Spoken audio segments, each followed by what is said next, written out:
Guys কেমন আছেন আপনারা? আমার নতুন ব্লগে আপনাকে স্বাগতম। আজকে অনেক রকমের ক্ষেত দেখাবো, একটা ক্ষেতের নাম জানি না, অনেক গাছ দেখাবো, গাছগাছালি আছে। তো আসুন আমার সাথে। রাস্তা দেখুন, দেখুন এই যে একটা ক্ষেত, এই যে একটা ক্ষেত, মানে মাঝখান দিয়ে যাবো তো রাস্তাটাই মাঝখানে, বাকি সব ক্ষেত। আসুন আসতে থাকুন, দেখুন এই বরাবর একটা খাম্বা দেওয়া হয়েছে, ওই যে এই বরাবর কিন্তু খাম্বা খাম্বা খাম্বা, ওই যে কতগুলো তাল গাছ, হ্যাঁ ওই আরো অনেক গাছ, বিভিন্ন রকমের গাছ আছে। এখন আপনাদের এই পাশটা দেখাবো, আসুন আসুন আমার সাথে আসুন।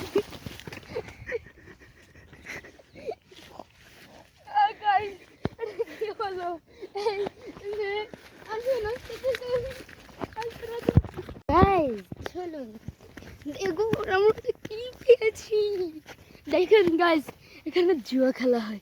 দেখুন দেখুন এখানে জুয়ারিরা আসে, সে তাস খেলে, জুয়া খেলে, সব কিছু খেলে এখানে গাইস। দেখুন